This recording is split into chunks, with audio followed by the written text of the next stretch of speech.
All right. Hi, everyone. Good morning. Good morning, Aman. Hi, Precious. Good morning, Harsh. Good morning, Krishna. Hi, Sayam. Good morning. Good morning, Sarvesh. All right. Good. So आप लोगों का कल का test का तैयारी हो गया है? आज रात को कहाँ डिनर करने जा रहे हो? लॉकडाउन में तो आप बाहर का डिनर भी नसीब नहीं हो रहा होगा.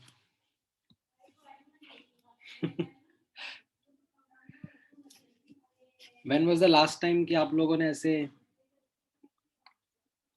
किसी बाहर फैंसी रेस्टोरेंट में जाके खाना खाया था?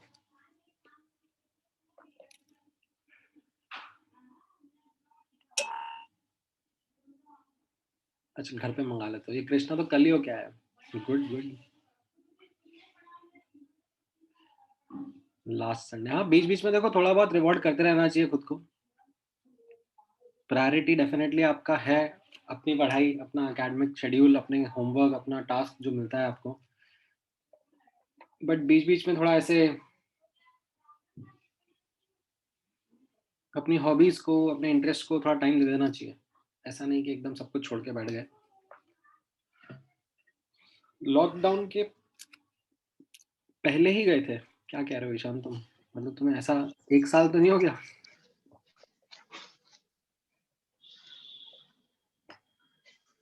बाप रे बाप. तुम तो एकदम रिग्रेसली रिलीजियसली फॉलो कर रहे हो लॉकडाउन को.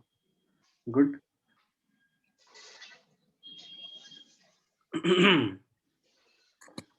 हाँ, वो तुम्हें देख के लगता है मान. पढ़ने क्लियर है तुम्हारे?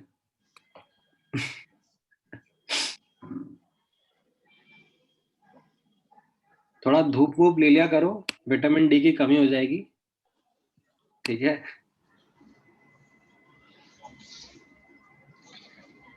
हाँ नहीं, ये जरूरी है. मतलब इनफैक्ट मेरा एक कजिन, वो भी अभी थोड़े दिन पहले उसको पता नहीं कुछ तो ऐसे, जो ये फूड पाइप होता है उसमें काफी जलन सी हुई, या कुछ खाना वाना नहीं खाया जा रहा था उसके, what ever he was eating, वो अंदर ऐसे swallow ही नहीं करा जा रहा था उसको. तो डॉक्टर ने ये डायग्नोज करा कि इसको B12 विटामिन B12 का कमी हो गया है बिकॉज ऑफ द फैक्ट कि ये दिन भर घर में ही रहता है। तो उसका भी यही सीन है, वो तो कॉलेज में है बट कॉलेजेस वगैरह बंद है और उसके घर का एक्चुअली ओरिएंटेशन ऐसा है कि धूप नहीं आती है डायरेक्टली। डॉक्टर ने उसको एडवाइस करा है कि भाई स्ट्रिक्टली आप थोड़ा 1-2 घंटा बैठा करो, धूप में आपको पढ़ना है तो ठीक है धूप में बैठ के पढ़ लो।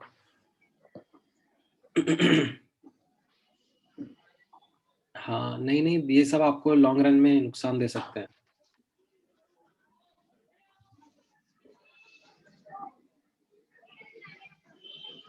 हम्म। ऑफलाइन तो अब देखो, मतलब वापस से अभी सेकेंड वेव सबसाइड होगी तभी कुछ ऐसे आशंकाएं दिखेंगी, अदरवाइज अभी तो इट विल बी समथिंग जहाँ पर हम लोग ऑनलाइन ही चल रहे हैं।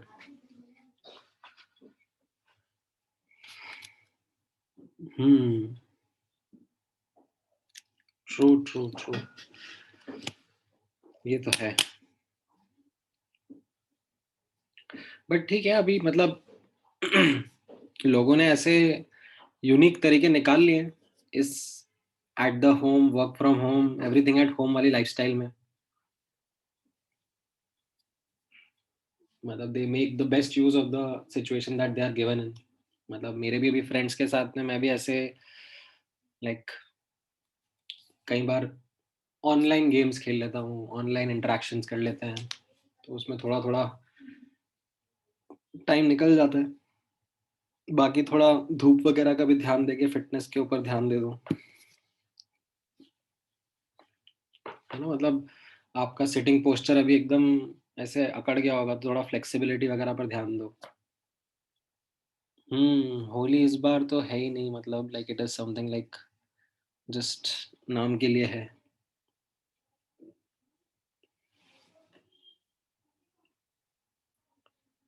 तो है ही सही। चलो, ऑल राइट, आज का डिस्कशन स्टार्ट करते हैं। I think major time students कल के टेस्ट की प्रिपरेशन कर रहे हैं, इसलिए आप बैठे नहीं हैं क्लास में। टेंशन बहुत हो जाता है बच्चों को, पार्ट टेस्ट आ गया। Major test, minor test, part test सब ऐसे आते रहेंगे। तो हम लोग लास्ट क्लास में इक्विलिब्रियम कांस्टेंट का डिस्कशन कर रहे थे, right. And as part of describing equilibrium constant मैंने आपको एक्टिविटी वर्ड के बारे में बताया and how activity is to be replaced with other terms वो बताया।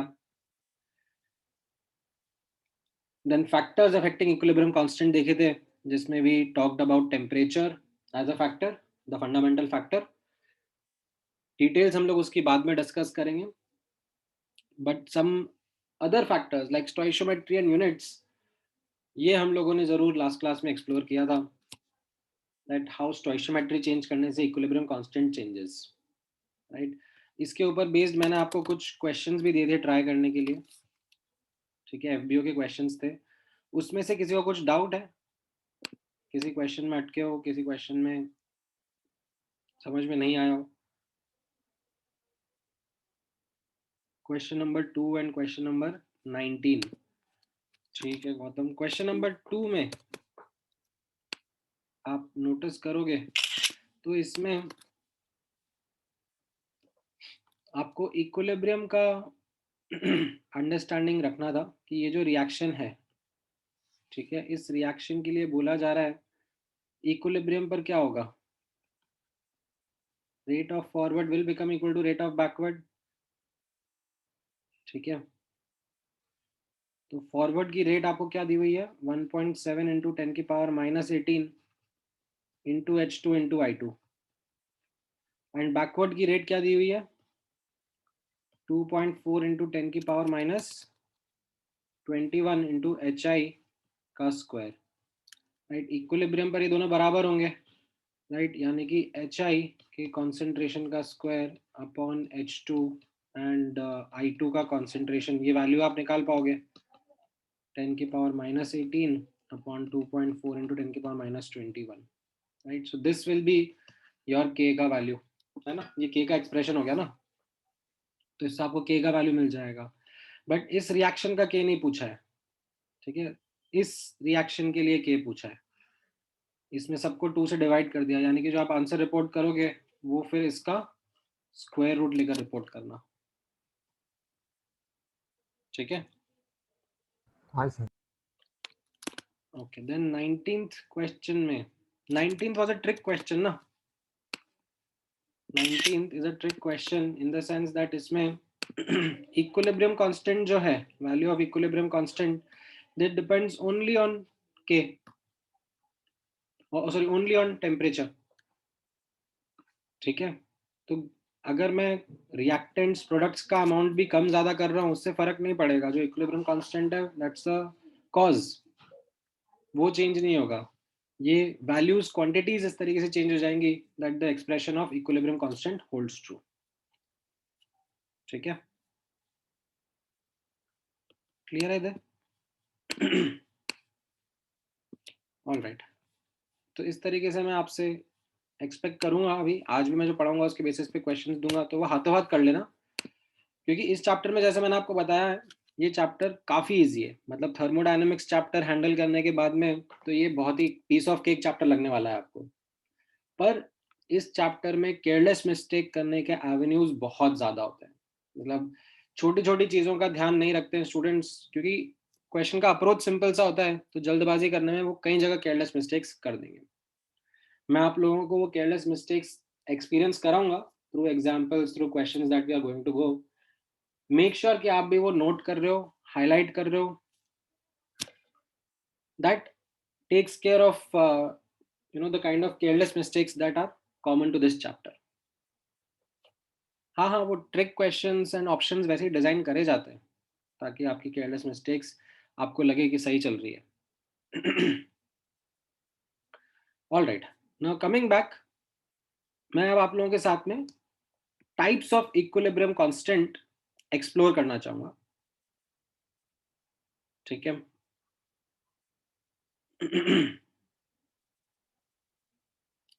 एक क्वेश्चन डाला है आदित्य ने, सर एक थोड़ा ऑफ टॉपिक क्वेश्चन है, 11th का बैकलॉग कब कवर करना है, अभी या बाद में? बाद में आदित्य, मतलब बाद में इन द सेंस आपकी current priority, number one priority जो रहनी चाहिए वो भी आपके करंट टॉपिक्स चल रहे हैं, ठीक है।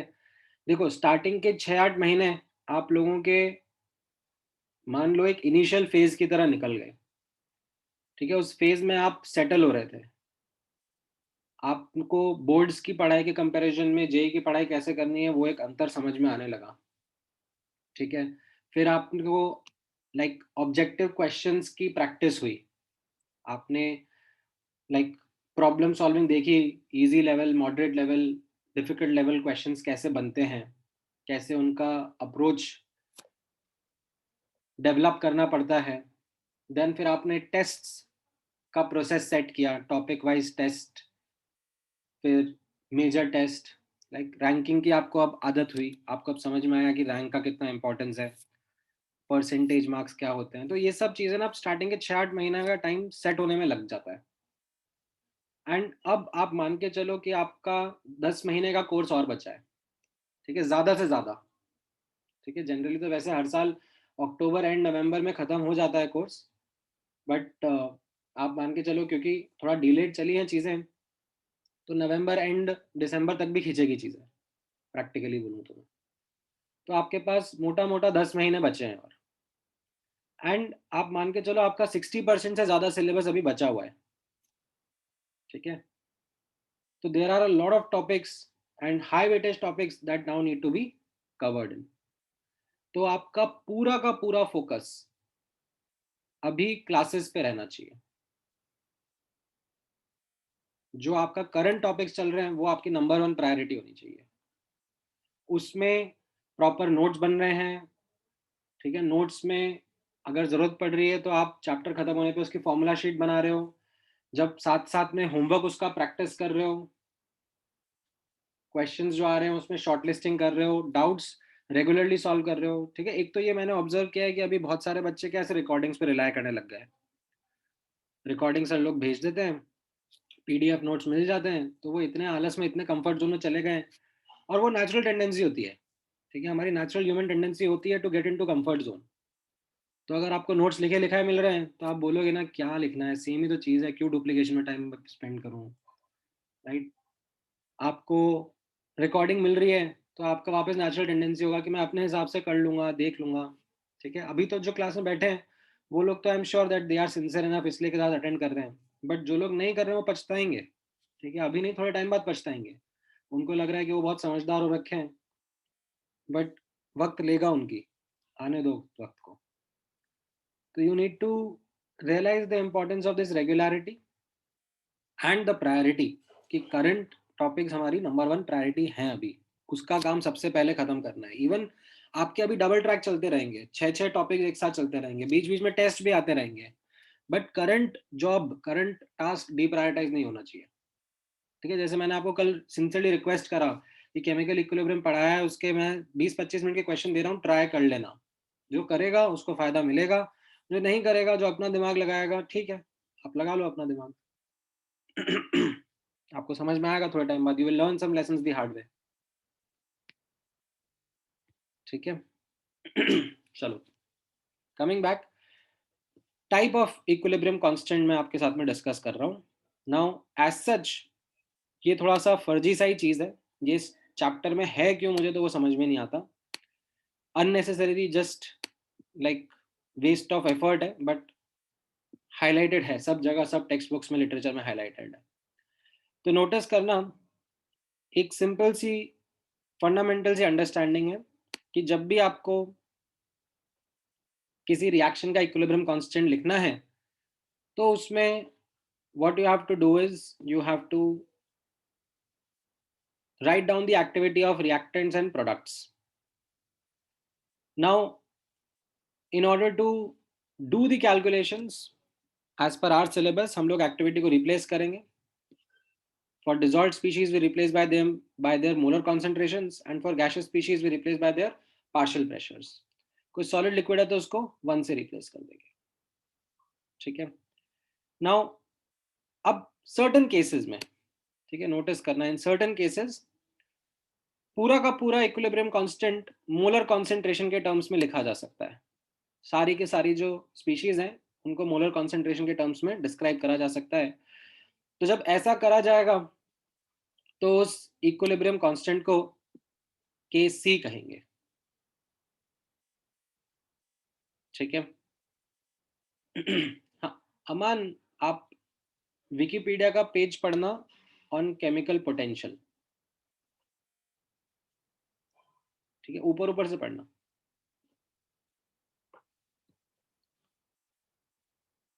Now there are certain cases also, certain examples, जहां पर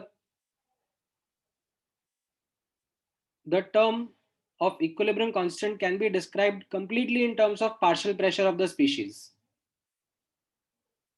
जो भी स्पीशीज प्रेजेंट है रिएक्शन में, उनके पार्शियल प्रेशर के टर्म्स में हम लोग के का एक्सप्रेशन लिख सकते हैं। तो ऐसे के को क्या बोला जाएगा, के पी, ठीक है। तो टाइप्स हो गए, कैसा था यहाँ पे नोटिस करना, K C equilibrium constant in terms of molar concentration, मतलब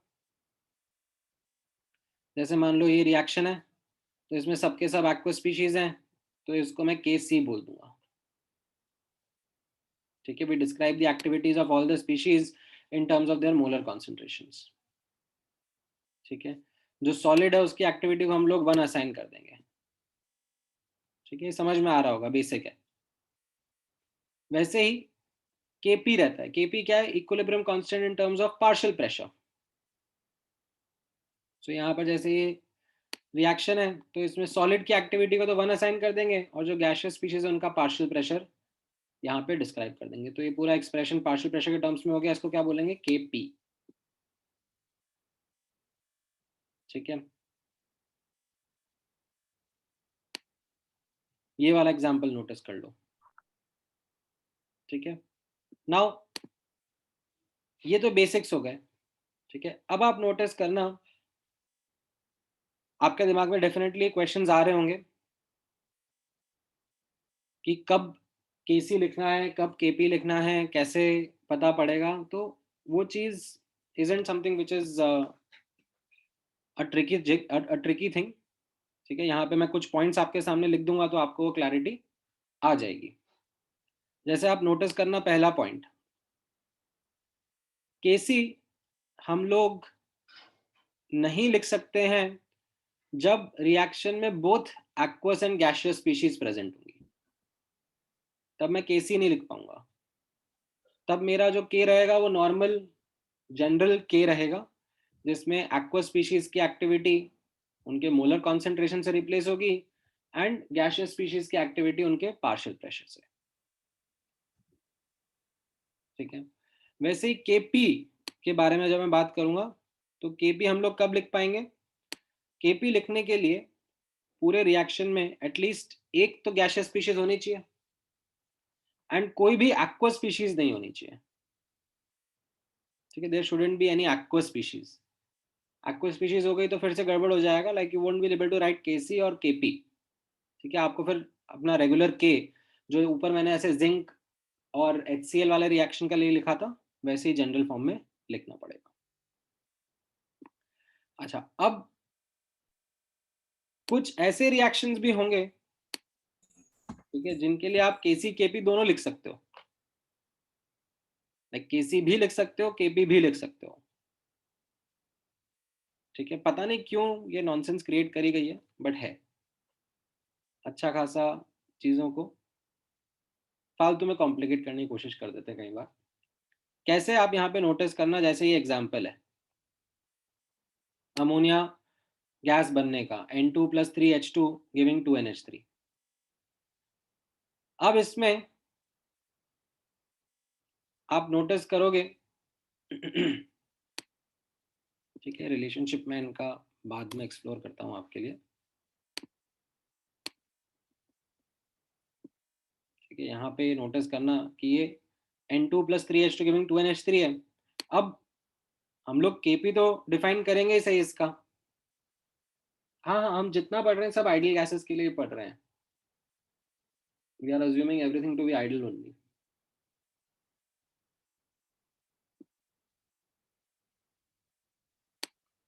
सो Kp तो हम लोगों को लिखना आता ही है इस रिएक्शन के लिए। मैं कह रहा हूं कि इस रिएक्शन का हम लोग Kc भी लिख सकते हैं। क्यों? क्योंकि इसमें सब कुछ होमोजीनियस है ना, right? All things are homogeneous.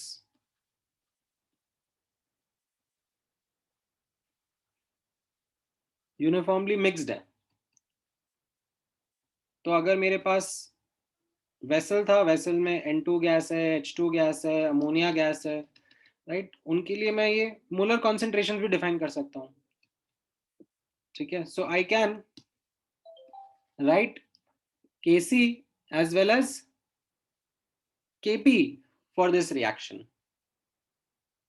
ठीक है, अब नोटिस करना इन दोनों के बीच में आप रिलेशनशिप एक्सप्लोर करना चाहोगे, खुद से एक बार निकालना चाहोगे? If I give you some time, कोशिश करो, थोड़ा सा आपके बेसिक्स आइडियल गैस इक्वेशन के मूल कंसेप्ट के रिफ्रेश हो जाएंगे।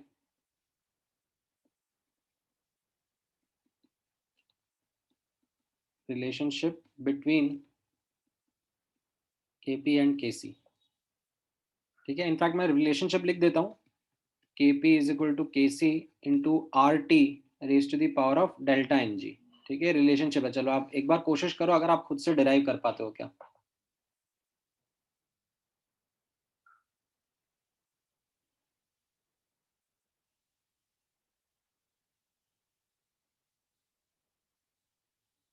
Correct Aditya.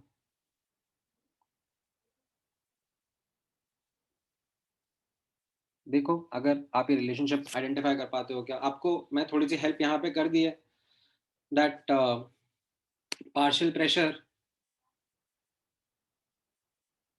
Can be written in this way, या आप अपने खुद के हिसाब से भी कर सकते हो, मतलब don't go by the method that I have told you, आप अपने हिसाब से भी कर सकते हो, जैसा आपकी इच्छा है।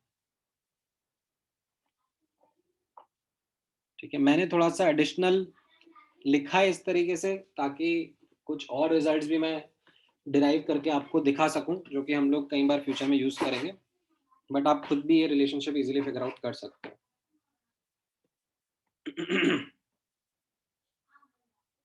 हाँ हाँ, होमोजेनियस के लिए आप केसी केपी दोनों लिख पाओगे, ठीक है, बट ऐसा नहीं हर होमोजेनियस के लिए, मतलब फॉर एग्जांपल मान लो सबके सब एक्वस हैं, तो उसके लिए केपी नहीं लिख पाओगे ना।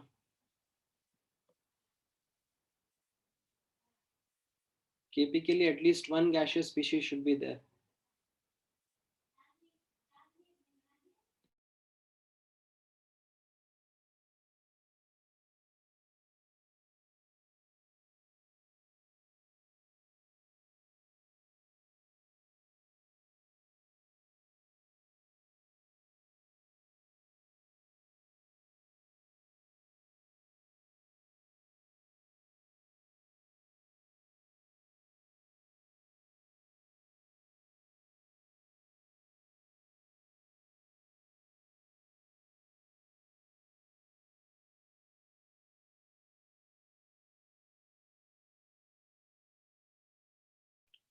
आया रिलेशनशिप निकालने में?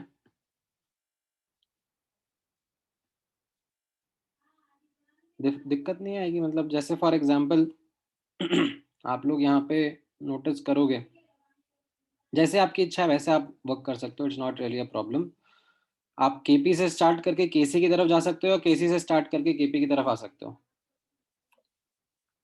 Like PV is equal to NRT आप यूज कर सकते हो, है ना। तो यहाँ पर नोटिस करना, ये जो केपी है इसको मैं कैसे लिख सकता हूँ, ये प्रेशर जो है मोल्स ऑफ NH3 का स्क्वायर इंटू, और इनफैक्ट मैं ऐसे moles of NH3 into RT upon V का square upon moles of N2 into RT by V into moles of H2 into RT by V का cube, ठीक है। अब ये जो मोल्स अपॉन वॉल्यूम है वो कॉन्सेंट्रेशन हो गया ना, right, that became concentration, moles upon volume. यहाँ पे इनकी जगह मैं क्या लिख सकता हूँ, मोल्स अपॉन वॉल्यूम की जगह आई कैन राइट NH3 का कॉन्सेंट्रेशन, ठीक है, N2 का कॉन्सेंट्रेशन, राइट, ये लिख सकता हूँ मैं H2 का कॉन्सेंट्रेशन, राइट। तो ये कॉन्सेंट्रेशंस मैं अलग अलग कर लूँ तो वो केसी बन जाएगा, और ये RT की पावर क्या बच जाएगा, डेल्टा NG, राइट। RT की पावर यहाँ पे क्या हो जाएगा, ये 2 है और नीचे 4 रहेगा, तो RT की power -2 which is what, which is the delta NG over here of this reaction. Clear है, सबको समझ में आया, एकदम बेसिक। ओके, तो you got the relationship between KC and KP. अब मैं थोड़ा सा आप लोगों को 2-3 टर्म्स जस्ट और दिखा रहा हूं, ठीक है। That is something which I am showing you additionally, क्योंकि वो बाद में फ्यूचर में फास्टर प्रॉब्लम सॉल्विंग में काम आ जाती है, ठीक है। कैसे रहती हैं वो, कैसे काम आएंगी, वो आप ऑब्जर्व करोगे अभी। तो जैसे आप नोटिस करोगे, मैं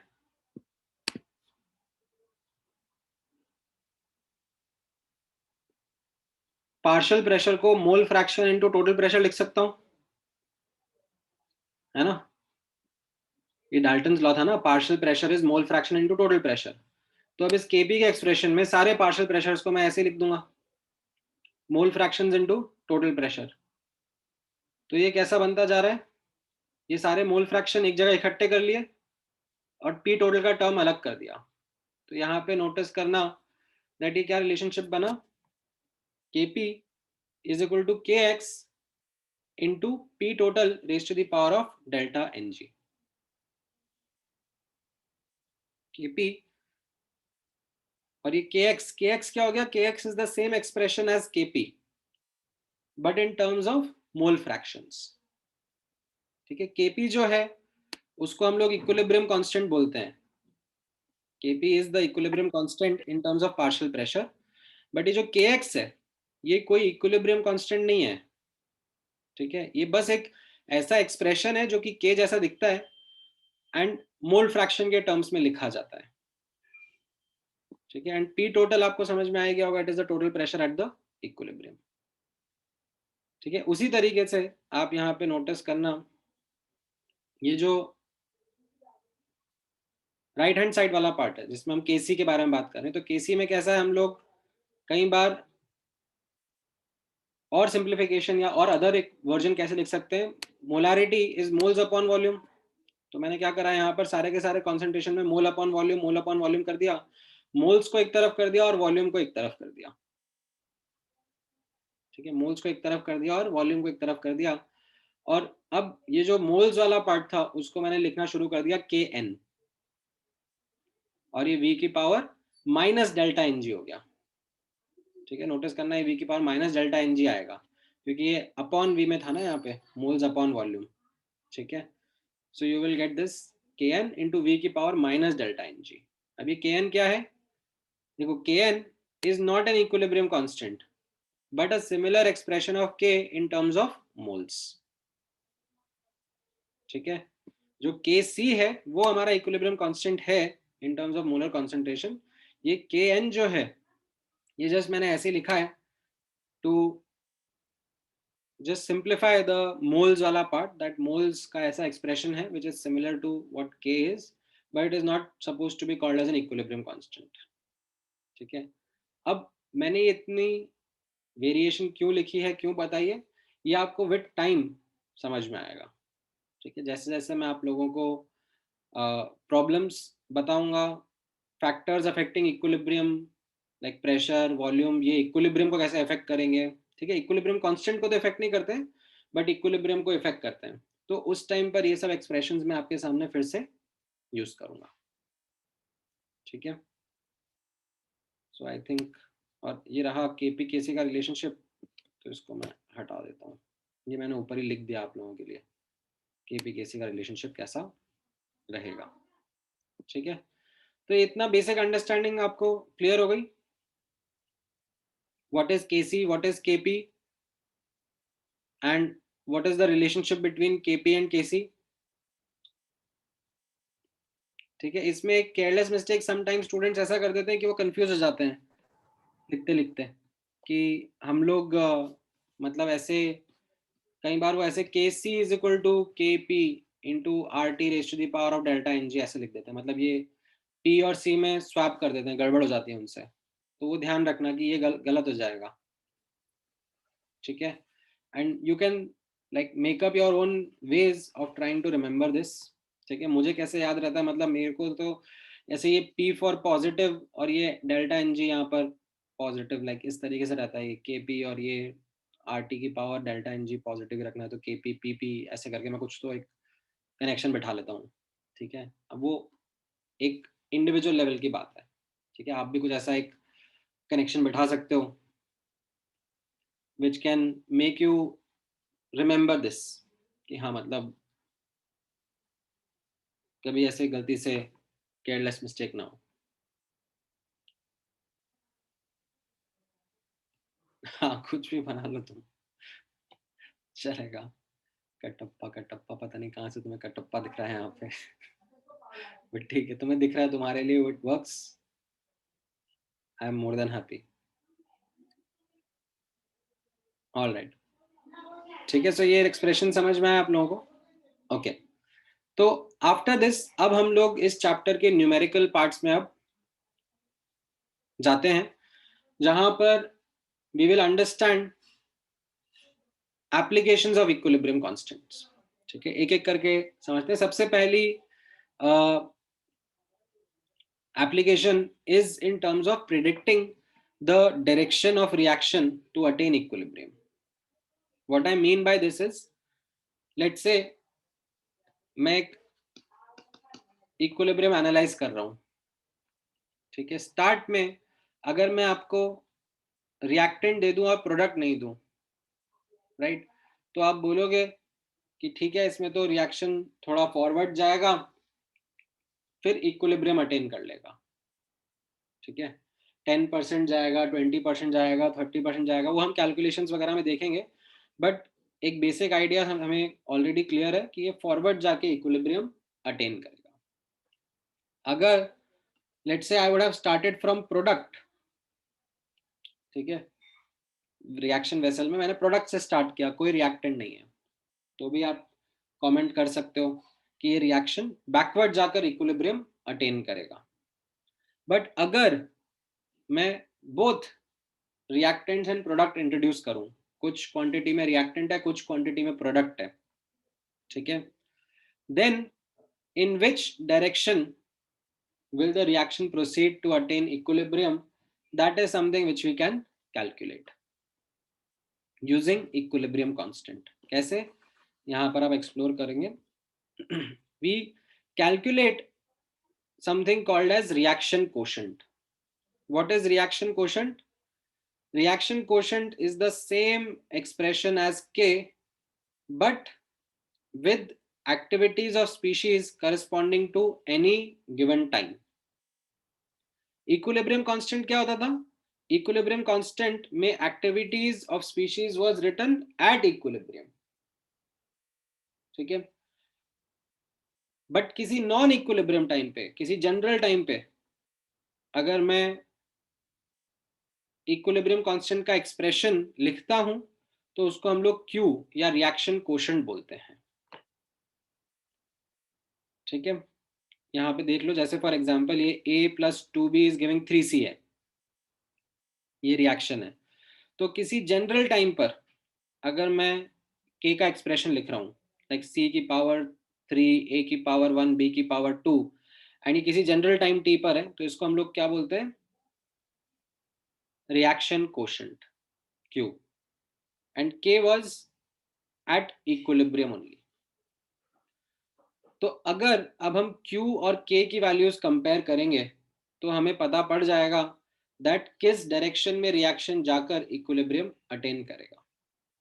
अगर Q लेस देन K है, ठीक है, if this Q value is less than K value, then the reaction will proceed in the forward direction to attain equilibrium.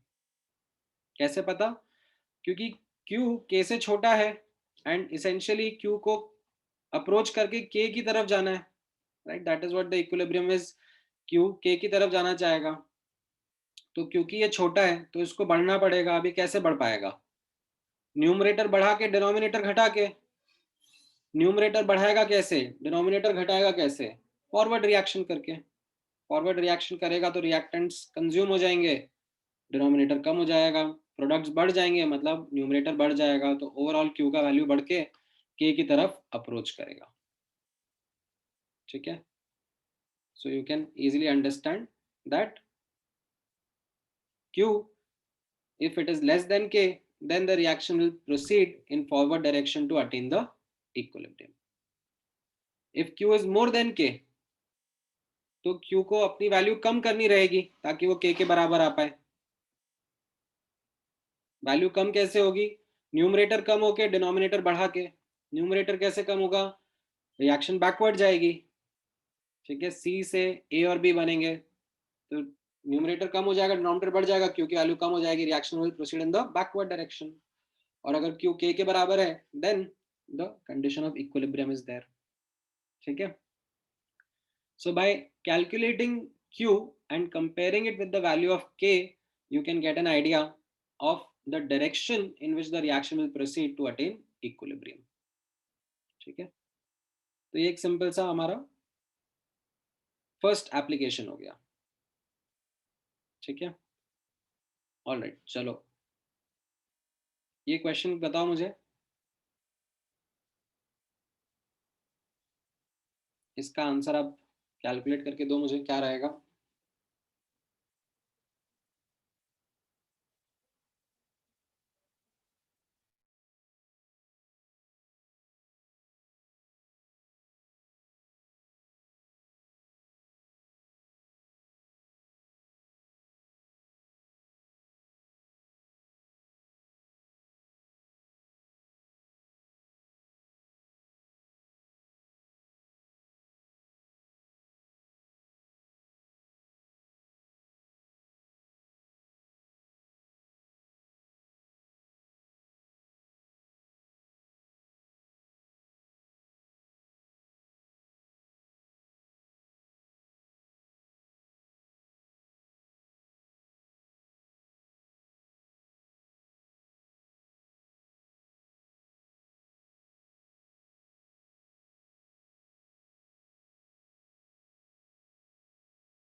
Alright, क्या है आपका conclusion?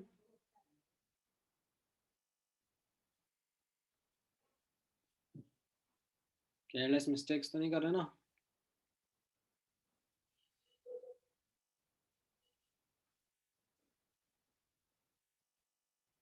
Q is coming out to be less than K and it is going to go in the forward direction.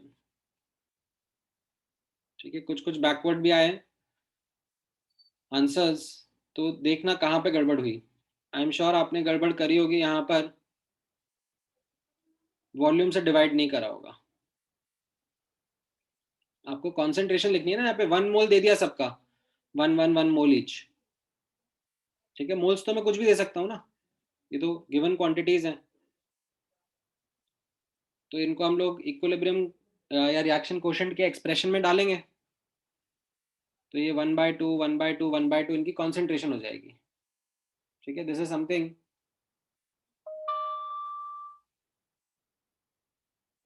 ये आपको यहाँ पे देखना पड़ेगा।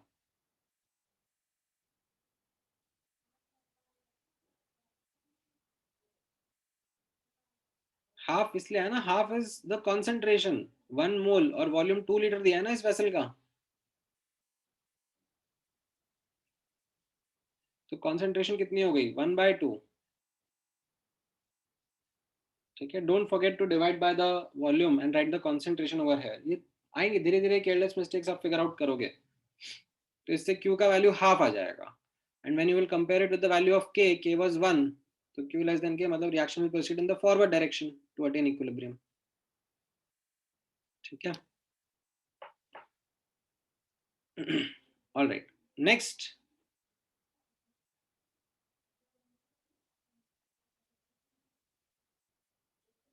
हाँ हाँ बिल्कुल ऐसा होता है हर्ष, फॉरवर्ड बैकवर्ड जाते ही हैं रिएक्शंस, क्यों नहीं जाते हैं, बिल्कुल जाते हैं। इनफैक्ट आप लोग लैब के एक्सपेरिमेंट्स में देखोगे, मतलब आपको कलर का एग्जांपल देके लैब के एक्सपेरिमेंट्स में भी करवाया जाता है। लाइक ये एक सोल्यूशन होगा, ठीक है, मान लो ये रेड कलर का है, इसमें कुछ डाल देंगे, तो वो डालने के बाद में रिएक्शन फॉरवर्ड जाके येलो कलर आ जाएगा। ठीक है, फिर कुछ और डाल देंगे तो ये रिएक्शन बैकवर्ड जाके वापस यहाँ पे रेड कलर आ जाएगा। ठीक है, वो लैब में कराते हैं, एक कॉमन सा एक्सपेरिमेंट होता है।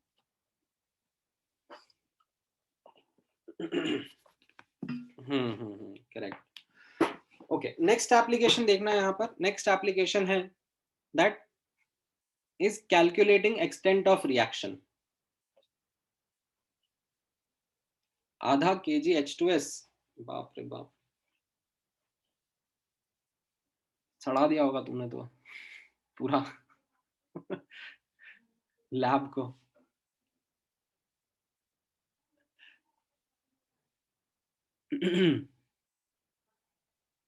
एनीवेज, जैसे अपन ने पहला वाला एप्लीकेशन देखा, पहला वाला एप्लीकेशन क्या था कि रिएक्शन फॉरवर्ड जाएगा बैकवर्ड जाएगा, वो आप जज करते हो। अब कितना जाएगा, 10% 20%, वो चीज हम डिटरमाइन करना चाहेंगे मैथमेटिकली, एंड उसको हम लोग कहेंगे as the second application, that is calculating the extent of reaction. ठीक है, अब इसके बहुत सारे सिनोनिम्स मिलेंगे। मान लो कोई न्यूट्रलाइजेशन रिएक्शन है, तो उसमें बोल देंगे एक्सटेंट ऑफ न्यूट्रलाइजेशन कितना होगा। कोई डीकॉम्पोजिशन रिएक्शन है, तो उसमें पूछेंगे एक्सटेंट ऑफ डीकॉम्पोजिशन कितना होगा। ठीक है, कोई डिसोसिएशन रिएक्शन होगा, राइट, तो उसमें बोल देंगे कि एक्सटेंट ऑफ डिसोसिएशन या फिर डिग्री ऑफ डिसोसिएशन क्या होगा। ठीक है, तो इसके बहुत सारे सिनोनिम्स रहेंगे। ठीक है, मैं कोई लिस्ट नहीं लिखाऊंगा यहाँ पर, जस्ट हाईलाइट कर देता हूँ that there will be many synonyms that you are going to find of this, and जैसे जैसे आप क्वेश्चंस करते जाओगे तो आपको दिखते जाएंगे। इसका फंडामेंटल डेफिनेशन क्या है, दैट कितना रिएक्शन प्रोसीड करा है। ठीक है, नाउ सब्जेक्टिवली अगर मैं आपको बोलूं, ठीक है, सब्जेक्टिवली स्पीकिंग अगर k का बहुत बड़ा वैल्यू होता है, ठीक है, टिपिकली जैसे ये एग्जांपल अगर मैं दूं, इसका एग्जांपल ऑफ से strong acid plus strong base neutralization. ठीक है, तो इसमें कैसा होता है, जो k का वैल्यू है वो बहुत बड़ा होता है। ठीक है, तो ये HCl प्लस NaOH डाला, तो बोलने के लिए मैं इसको इक्विलिब्रियम बोल सकता हूं, but this is very much in the forward direction. ठीक है, very much in the forward direction. यहाँ से ऑलमोस्ट 99.999999999999% एक्सटेंड हो जाता है एंड रिएक्शन कंप्लीट हो जाता है। ठीक है, तो इनका k का वैल्यू काफी लार्ज रहता है। देयर आर एग्जांपल्स जहां पे k का वैल्यू बहुत स्मॉल भी रहता है। मान लो आपने किसी वीक एसिड को पानी में डाला, ठीक है, लाइक एसिटिक एसिड को आपने पानी में डाला, तो उसका k का वैल्यू बहुत ही कम रहता है। CH3COH ये आप डालोगे तो ये हार्डली कुछ डिसोसिएट करता है into H plus and CH3CO minus। ठीक है, this is that's why called as a weak acid. ठीक है, 0.001% इतना डिसोसिएट करता है बस। मतलब आप इसका 1 मोल डालोगे तो आपको इसके 10⁻³ मोल मिले होंगे H प्लस के। इतना कम रहता है, ये काफी कम एक्सटेंट ऑफ डिसोसिएशन शो करता है। ठीक है, so that is like an example of a k value being very very small. ठीक है, जैसे ये k की वैल्यू लाइक 10⁻14 है, ये k की वैल्यू 10⁻⁻5 है। ठीक है, जस्ट ऐसे एक आइडिया दे रहा हूं आपको लार्ज वैल्यूज स्मॉल वैल्यूज का। ठीक है, and then there will be certain reactions जिनमें मॉडरेट वैल्यूज ऑफ k रहेंगी, लाइक 1 2 10 20 ऐसी वैल्यूज भी हो सकती हैं। तो उनमें like significant extent of forward as well as backward reaction होंगे। तो हमें वो फिर कैलकुलेशंस करके ही पता पड़ेगा कि कितना एक्सटेंट ऑफ रिएक्शन हो रहा है। ठीक है, अब नोटिस करना कि ये जो एक्सटेंट ऑफ रिएक्शन है अल्फा जो हम लिख रहे हैं, उसका हमारा फॉर्मेट क्या है। Alpha is moles reacted upon initial moles. ठीक है, moles reacted upon initial moles. तो अगर मान लो ये फॉर्मेट जो है, ठीक है, फॉर्मेट के ऊपर फोकस करना। ये फॉर्मेट हम लोगों ने मोल कंसेप्ट चैप्टर में भी पढ़ा था, एंड दैट इज वाई उस टाइम पे भी मैंने बहुत इंसिस्ट करा था आपको कि ये फॉर्मेट की आदत डाल लो, आगे कई चैप्टर्स में काम आएगा। दैट मान लो इनिशियली हमारे पास A मोल्स ऑफ N2 है and 3A moles of H2 है। ठीक है, that is the start and there is nothing of NH3। तो रिएक्शन फॉरवर्ड जाके इक्विलिब्रियम अटेन करेगा। ठीक है, लाइक फॉरवर्ड जा रहा है यहाँ पर, मान लो फॉरवर्ड जाकर कुछ X मोल्स रिएक्ट हुए। ठीक है, इसके अगर X मोल्स रिएक्ट होंगे तो इसके 3X मोल्स रिएक्ट होंगे ना स्टोइशियोमेट्री के हिसाब से, और NH3 के 2X मोल प्रोड्यूस होंगे। ठीक है, ये रिएक्टेड प्रोड्यूस्ड वाला रो है, कितना रिएक्ट हो रहा है कितना प्रोड्यूस हो रहा है। तो इक्विलिब्रियम पर N2 के A-X मोल्स होंगे, H2 के 3A-3X मोल्स होंगे एंड अमोनिया के 2X मोल्स होंगे। तो जो एक्सटेंट ऑफ रिएक्शन है वो हम लोग कैसे लिख सकते हैं, मोल्स रिएक्टेड। ठीक है, कोई सी भी एक स्पीशीज पकड़ लो, जैसे मान लो आपने N2 पकड़ लिया, टिपिकली जो लिमिटिंग रिएजेंट होता है उसको पकड़ना चाहिए। ठीक है, तो हम N2 के हिसाब से बोलेंगे। यहाँ पे तो दोनों ही लिमिटिंग रिएजेंट है, दोनों में से कोई सा भी ले सकते हो, कोई फर्क नहीं पड़ रहा, बट टिपिकली लिमिटिंग रिएजेंट के हिसाब से लिखना चाहिए। Moles reacted upon initial moles, कितने मोल्स रिएक्ट हो गए, X मोल्स, और कितने मोल्स थे इनिशियली, A moles. तो आपका जो ये अल्फा रहेगा, एक्सटेंट ऑफ रिएक्शन, ठीक है, that is equal to x upon a. ठीक है, प्रॉपर्ली लिखना आना चाहिए. परसेंटेज में रिपोर्ट करना है तो आप ऐसे भी कर सकते हो, x बाय a इंटू 100%. तो ये परसेंटेज में रिपोर्ट हो जाएगा, परसेंटेज एक्सटेंट ऑफ रिएक्शन, अगर आपको परसेंटेज में लिखना है तो.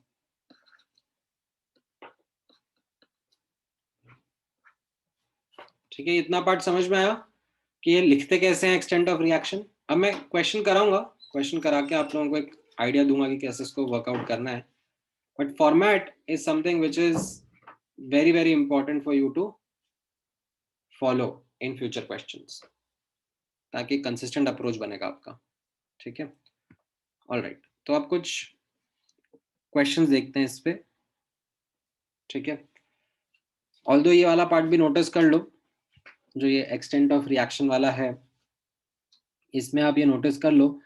जैसे मैंने ये एग्जांपल लिखा, तो इसमें extent of reaction x by a moles consumed upon initial moles. ठीक है, आप अपने तरीके से भी एनालिसिस कर सकते हो. ठीक है, जैसे मान लो ये रिएक्शन आपके सामने है. ठीक है, 2a is giving 3b plus c. ये रिएक्शन है.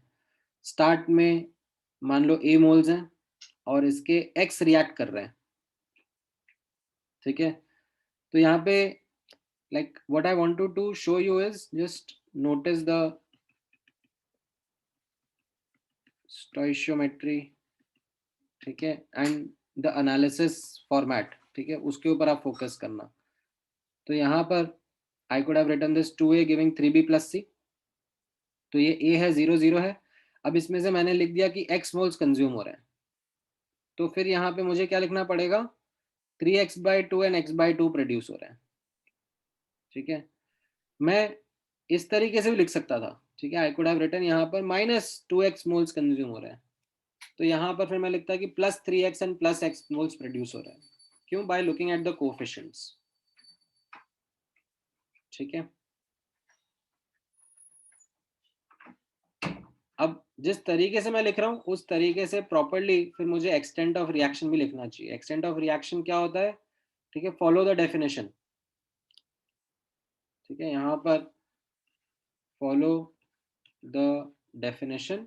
It was moles reacted upon initial moles. तो मोल्स रिएक्टेड कितने थे यहाँ पर? x, और इनिशियल मोल्स a थे. तो इस तरीके से आप एक्सटेंट ऑफ रिएक्शन लिखोगे. यहाँ पे अगर आप लिखोगे एक्सटेंट ऑफ रिएक्शन तो वो क्या रहेगा? 2x is the moles reacted upon initial moles A. ठीक है, हाँ, वो आप जब कैलकुलेशंस करोगे तो 2x डैश और x बराबर ही आएगा. ठीक है, वो कैलकुलेशंस वगैरह मैं करके बताऊंगा आपको, बट ये फॉर्मेट आपको क्लियर रहना चाहिए.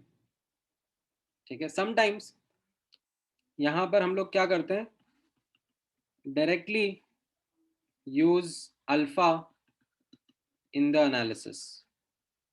ठीक है, rather then creating two variables, एक ये x क्रिएट कर दिया और एक अल्फा क्रिएट कर दिया, मैं अल्फा को सीधे सीधे एनालिसिस में यूज कर लेता हूँ.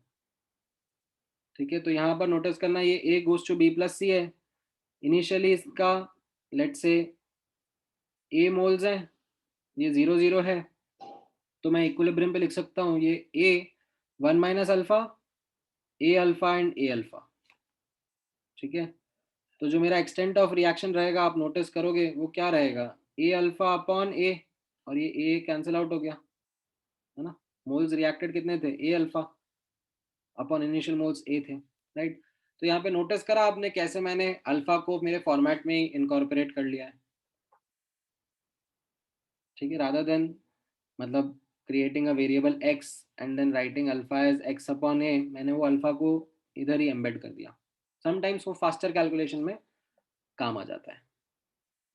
ठीक है, तो with this basic idea of the format of analysis, ठीक है, अब आप नोटिस करना, मैं आपके साथ में क्वेश्चंस डिस्कस करूंगा. ठीक है, और इन क्वेश्चंस में जो हमारी की लर्निंग रहेगी वो नोटिस करना कैसी रहेगी, that I will give you the value of K, I will give you the value of equilibrium constant, I will give you the initial amount of reactants और प्रोडक्ट्स, ठीक है, एंड देन मैं आपको बोलूंगा कि मुझे equilibrium amount and extent of reaction calculate करके बताओ. These are the simplest kind of numericals that can be asked from this chapter.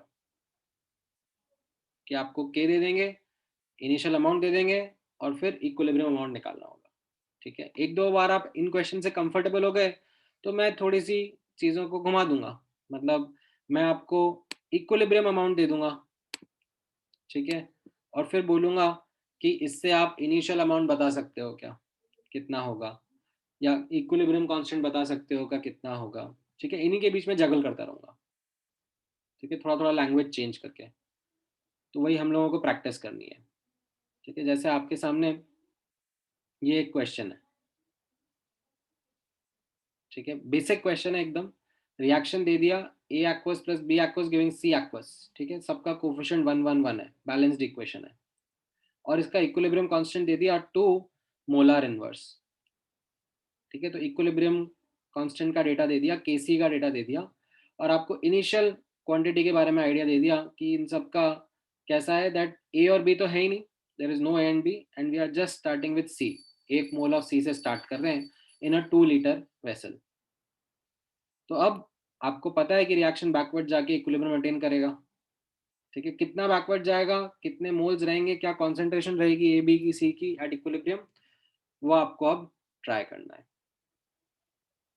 ठीक है. कोशिश करो, नहीं होता तो मैं थोड़ा सा हिंट दूंगा, फिर ट्राई करना.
थोड़ा सा हिंट दूं आप लोगों को.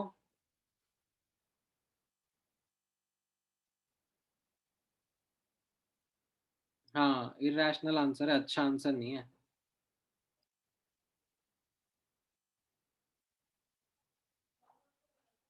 ठीक है, मैंने आपको हिंट दे दिया एनालिसिस का. ए बी सी रिएक्शन लिख दिया है, स्टार्टिंग मोल्स लिख दिए हैं, ठीक है, और मोल्स में मैंने एनालिसिस परफॉर्म करा है, ठीक है. ये 1 1 1 1 मोल 0 0 है, ये -x हो जाएगा, ये +x हो जाएगा, ठीक है. ये 1 - x, x और x, एंड आपको ये x कैसे सॉल्व करना रहेगा, यूजिंग केसी, राइट. इस रिएक्शन का केसी आपको दिया हुआ है एज 2 मोलर इनवर्स. हाँ हाँ, राइट सर्वेश, इरेशनल आंसर आएगा, आप लोग निकालो. केयरलेस मिस्टेक्स अवॉइड करनी है.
करेक्ट। सो यहाँ पे आप सॉल्व करोगे, क्वाड्रेटिक बनेगा।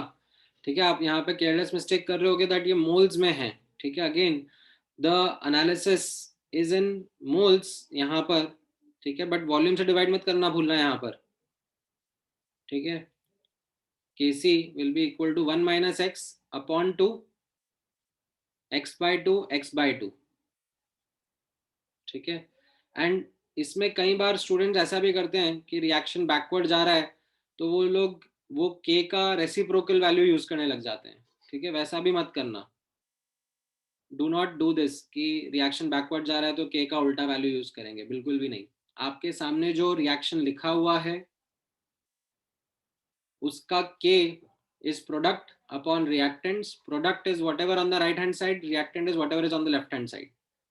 तो वो आप अच्छे से लिखो एंड देन k का एक्सप्रेशन लिखने के बाद में x के लिए सॉल्व करो तो x का क्वाड्रेटिक आ जाएगा। अब जब आप क्वाड्रेटिक सॉल्व करोगे तो x की दो वैल्यूज आएंगी, इनमें से आप एक को रिजेक्ट करोगे और एक को एक्सेप्ट करोगे। ठीक है, √5 माइनस 1/2 को आप एक्सेप्ट करोगे, माइनस √5 माइनस 1/2 को आप रिजेक्ट करोगे, क्योंकि x की वैल्यू नेगेटिव नहीं हो सकती ना, ये मोल्स नेगेटिव नहीं हो सकते यहाँ पे।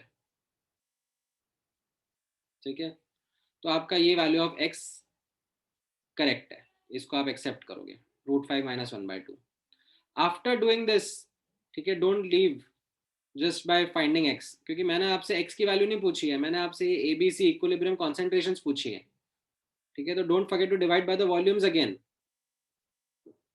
ठीक है, मोल्स अपॉन वॉल्यूम करने से कॉन्सेंट्रेशन आएगी, तो ये आपका फिर करेक्ट आंसर होगा। समझ में आया?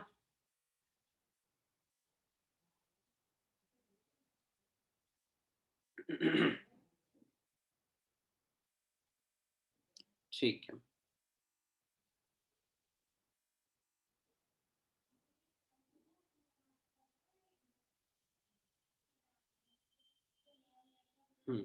All right.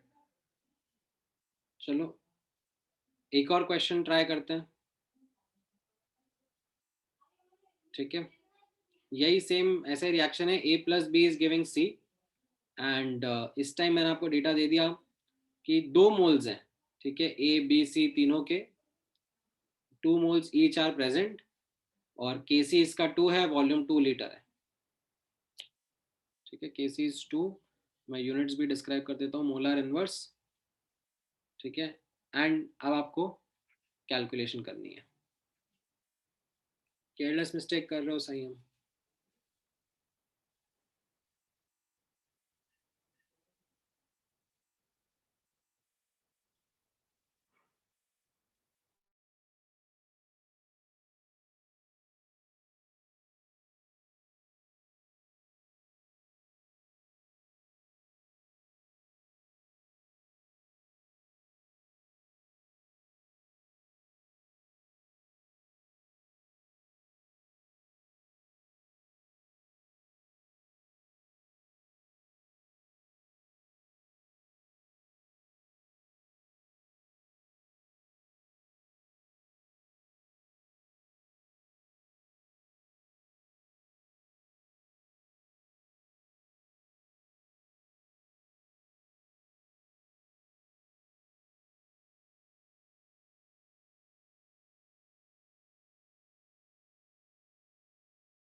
नहीं नहीं, इसमें भी अच्छा आंसर नहीं आएगा,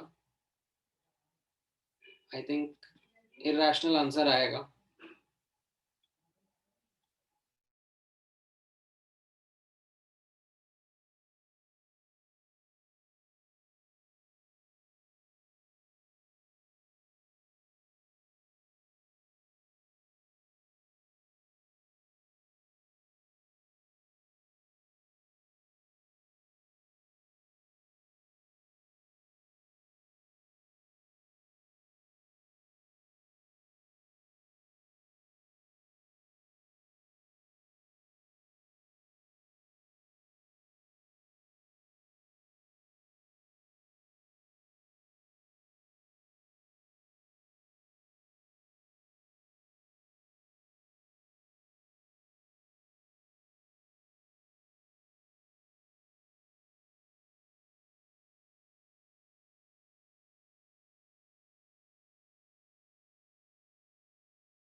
ऑलराइट, सो आप लोगों ने ट्राई करा होगा, ठीक है। अब देखना आपका आंसर्स कैसा रहता है, कितना मैच करता है, ठीक है। और कहाँ पे आपने केयरलेस मिस्टेक की होगी वो आइडेंटिफाई करना जरूरी रहेगा।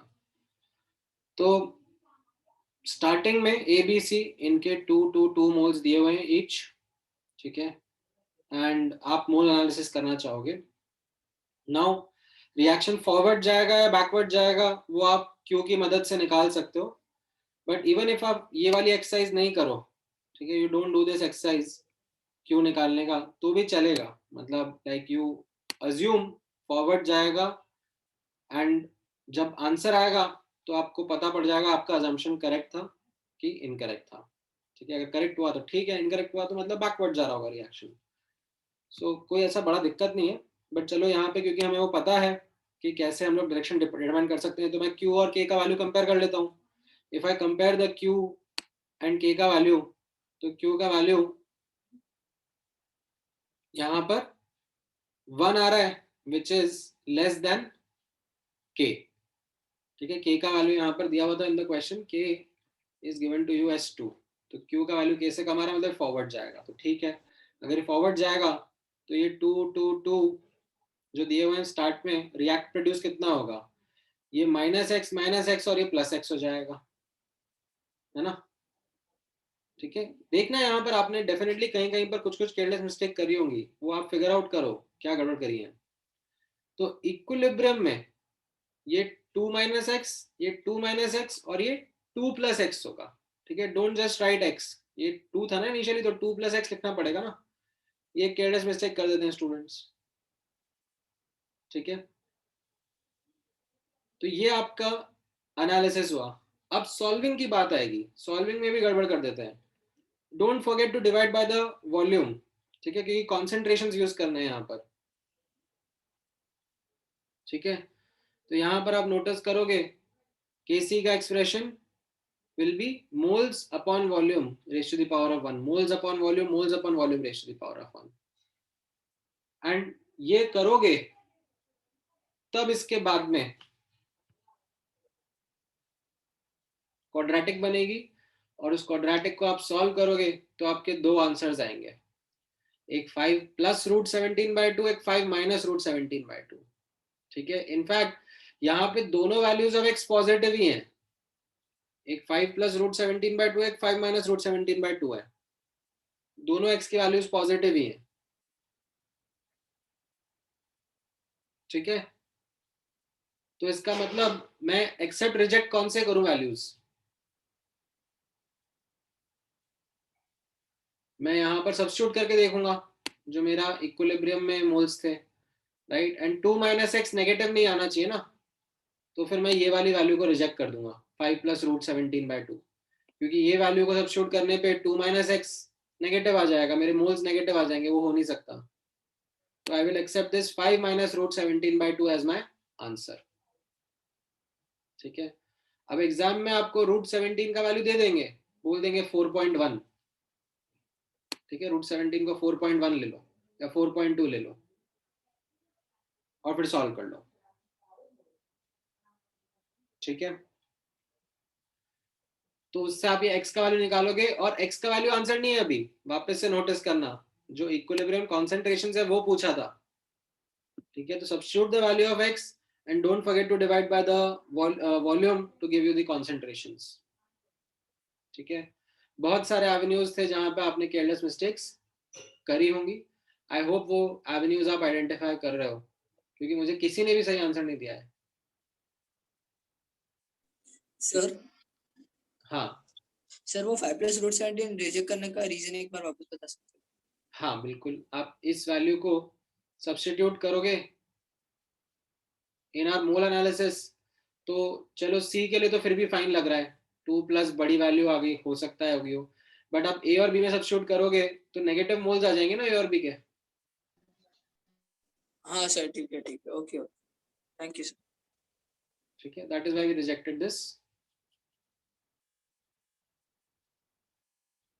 थिंग, ठीक है। एक और क्वेश्चन कराता हूँ, ठीक है। एंड इस टाइम पूरी कोशिश करना कि केयरलेस मिस्टेक नहीं हो, ठीक है, अभी तो मुझे किसी ने भी सही आंसर नहीं दिया था इस क्वेश्चन का, एंड आप फिगर आउट करो कि कहां पर आप लोगों ने केयरलेस मिस्टेक्स करी हैं। ठीक है,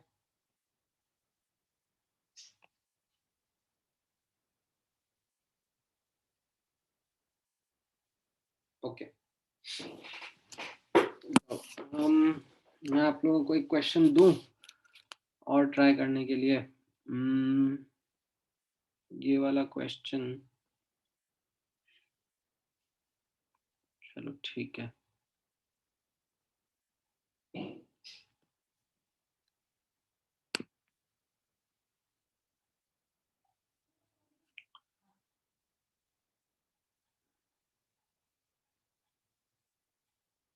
give me one moment.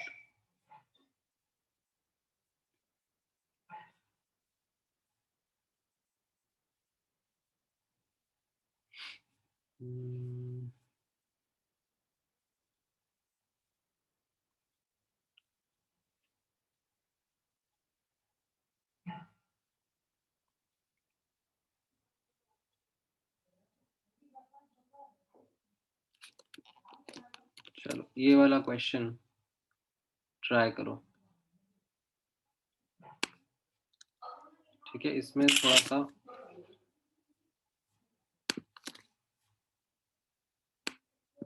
Options भी दे दिए, तो फिर फिगर आउट हो जाएगा कि आपका आंसर सही आ रहा है कि नहीं आ रहा है। ट्राई करो।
ऑलराइट, क्या क्या आंसर आने लगे आप लोगों के?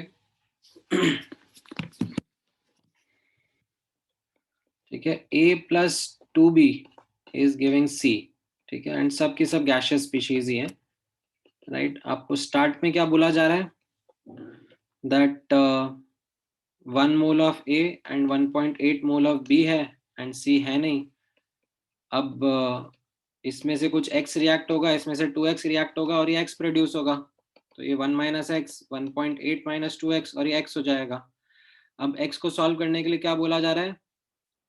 That after equilibrium is reached, 1 mole of B was found. तो यानी कि 1.8 माइनस 2x इज 1, तो इम्प्लाइज x कितना हो गया 0.4, राइट। सो अब यहाँ पे नोटिस करना केसी का एक्सप्रेशन क्या रहेगा, concentration of C upon concentration of A concentration of B का स्क्वायर, राइट। सी के मोल्स कितने हो गए 0.4, ठीक है, अपॉन वॉल्यूम मत भूलना 5 लीटर्स, ए का concentration 0.6 moles upon volume 5 litres, B का 1 मोल अपॉन वॉल्यूम 5 का स्क्वायर, राइट। तो ये 5 कैंसिल आउट हो जाएगा, 0.4 बाय 0.6 एंड ये 5 का स्क्वायर ऊपर चला जाएगा 25, right. So you can say 2 by 3 of 25 is almost close to 17. ठीक है, समझ में आया कैसे करना है एंड कहाँ पे आपने केयरलेस मिस्टेक करी होगी वो अवॉइड करनी है, ठीक है, ऑलराइट। एक और क्वेश्चन अब यहाँ पे देखना, but with a slight different learning, that in above examples, ठीक है, नोटिस करना मैंने प्राइमरीली आपको मोल्स का डेटा दिया और केसी का दिया, ठीक है। तो आपने केसी का एक्सप्रेशन यूज करके कॉन्सेंट्रेशंस लिखकर सॉल्व कर लिया, बट हो सकता है कि कुछ क्वेश्चंस में केपी का डेटा दिया हो, पार्शियल प्रेशर का डेटा दिया हो और हमें पार्शियल प्रेशर में एनालिसिस करना पड़े, ठीक है। तो उसमें ऐसा नहीं है कि फिर आप मोल्स में कन्वर्ट करो और फिर माथापच्ची करो, टाइम नहीं वेस्ट करना, सीधे सीधे पार्शियल प्रेशर में भी आप एनालिसिस कर सकते हो, ठीक है। कैसे, जैसे ये वाला एग्जाम्पल है, ठीक है, इस क्वेश्चन में बोला है that if we start the following reaction, ठीक है, एंड H2 एंड I2 जो है उनका पार्शियल प्रेशर दे दिया है कि ये इनिशियली 1 atm 2 atm है, ठीक है, और आपको Kp बोल दिया, Kp इज 4, तो आप इक्विलिब्रियम पर कितना पार्शियल प्रेशर रहेगा वो मुझे कैलकुलेट करके बताओ, ठीक है। मैंने थोड़ा हिंट भी दे दिया कि यहाँ पर मैं पार्शियल प्रेशर में ही एनालिसिस कर रहा हूँ,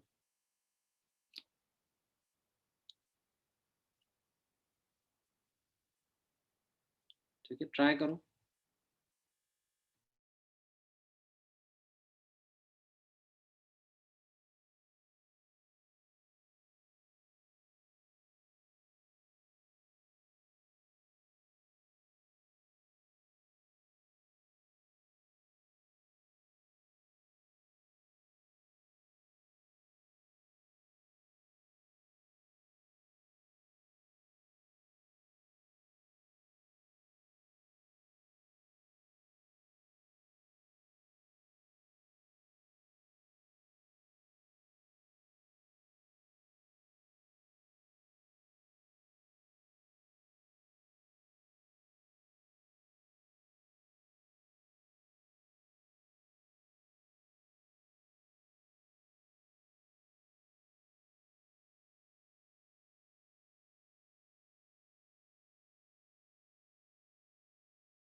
राइट, सो कैसा करा होगा एकदम बेसिक। वैसे तो इसमें टोटल प्रेशर एट इक्विलिब्रियम निकालने के लिए एनालिसिस की जरूरत ही नहीं है, क्योंकि डेल्टा एन जी जीरो है, तो एज सच मोल्स चेंज ही नहीं हो रहे हैं, तो टोटल प्रेशर 3 atm ही आ जाएगा। बट चलो ठीक है, ये अगर स्टिल आपको एक्स सॉल्व करना रहेगा तो आप कैसे सॉल्व करोगे, राइट। आप केपी का एक्सप्रेशन यूज करोगे सीधे सीधे, partial pressure of H I का square upon partial pressure of H2 and I2, और वो आप क्वाड्रेटिक बना के सॉल्व करोगे तो एक्स का वैल्यू, हाँ, करेक्ट मान आपका 2/3 आ जाएगा, ठीक है। तो आपको इंडिविजुअल पार्शियल प्रेशर्स भी निकालने पड़े तो you could do that easily.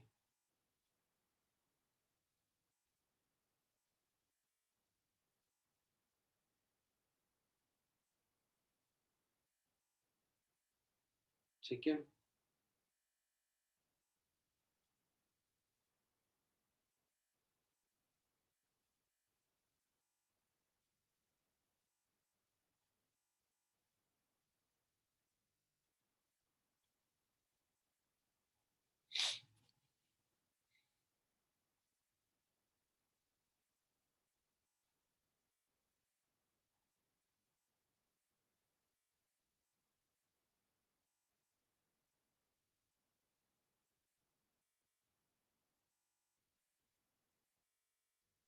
नहीं, डायरेक्ट तो मैंने इसलिए सॉल्व करा, डायरेक्ट वाला नहीं सॉल्व है इसमें। क्वेश्चन में आप देखो ना, क्वेश्चन में क्या पूछा है। क्वेश्चन में बोला है determine the total pressure at equilibrium. तो टोटल प्रेशर एट इक्विलिब्रियम क्या होगा, 1 - x plus 2 - x plus 2x। तो x कैंसिल आउट हो गया, मतलब कैलकुलेट करने की जरूरत नहीं पड़ी। तो एज सच बिना कैलकुलेट करे मेरा आंसर आ जाता है। वो कोइंसिडेंट था इस क्वेश्चन में, क्यों? क्योंकि ये कोफिशिएंट्स इस तरीके से थे कि x कैंसिल आउट हो गया। बट ऐसा जरूरी नहीं है हर क्वेश्चन में हो। ठीक है। हाँ, इस रिएक्शन में था ऐसा। एंड इवन इफ लेट्स, अगर आपको x का वैल्यू कैलकुलेट करना है तो आपने kp का एक्सप्रेशन यूज करा और सॉल्व कर लिया। ठीक है, ऑल राइट। चलो ये वाला क्वेश्चन बताओ मुझे, इसका क्या आंसर रहेगा।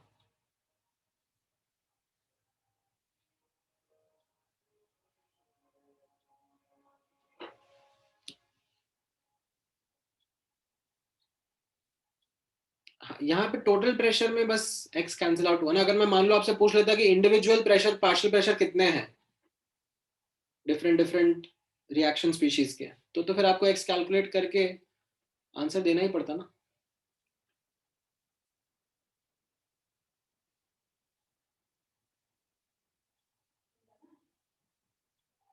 ठीक है, चलो ये वाला क्वेश्चन आंसर करके बताओ मुझे।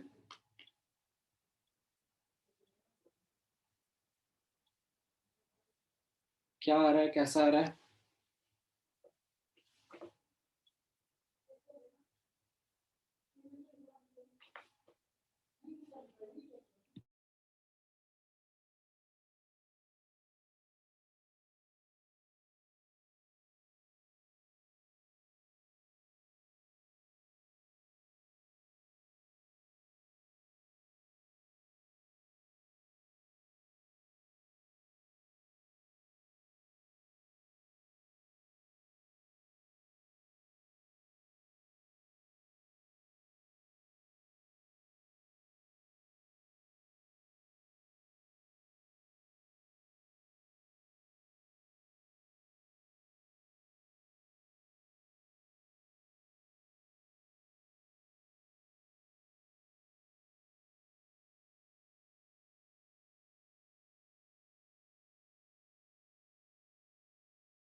ऑलराइट, कुछ कुछ आंसर्स आप लोगों ने रिपोर्ट करा है। वैसे ये क्वेश्चन मैं एक्चुअली डिटेल में डिस्कस करना चाहूंगा। 50% इज द करेक्ट आंसर, ठीक है। बट इस क्वेश्चन को पार्शियल प्रेशर के टर्म्स में या फिर मोल फ्रैक्शन के टर्म्स में, लाइक मल्टीपल 3-4 तरीके से इस क्वेश्चन को मैं सॉल्व करके आप लोगों के साथ में नेक्स्ट क्लास में डिस्कस करता हूँ, ठीक है। अभी जिनका आंसर 50% आ गया है वो अच्छी बात है, but there are lot of learnings in this question which I don't want to undermine. तो आराम से इस पे मैं लाइक 15-20 मिनट स्पेंड करूंगा, अपन डिफरेंट डिफरेंट तरीके से देखेंगे एंड एनालिसिस करेंगे, ठीक है। 50% इज द करेक्ट आंसर, ठीक है। चलो आज के लिए इतना ही काफ़ी है। मैं आपको यहाँ तक के नोट्स सेंड कर दूंगा, नेक्स्ट वाला अगली क्लास में डिस्कस कर लेंगे, ठीक है। और किसी को कुछ डाउट पूछना है? Any questions? चलो ऑल द बेस्ट कल के टेस्ट के लिए, एंड देन नेक्स्ट वीक हम लोग मिलते हैं। एंड मैं होमवर्क भेजूंगा, ठीक है। सो ऐसा नहीं कि टेस्ट है तो टेस्ट के बाद में, ठीक है, होमवर्क जरूर करना before we meet in the next class.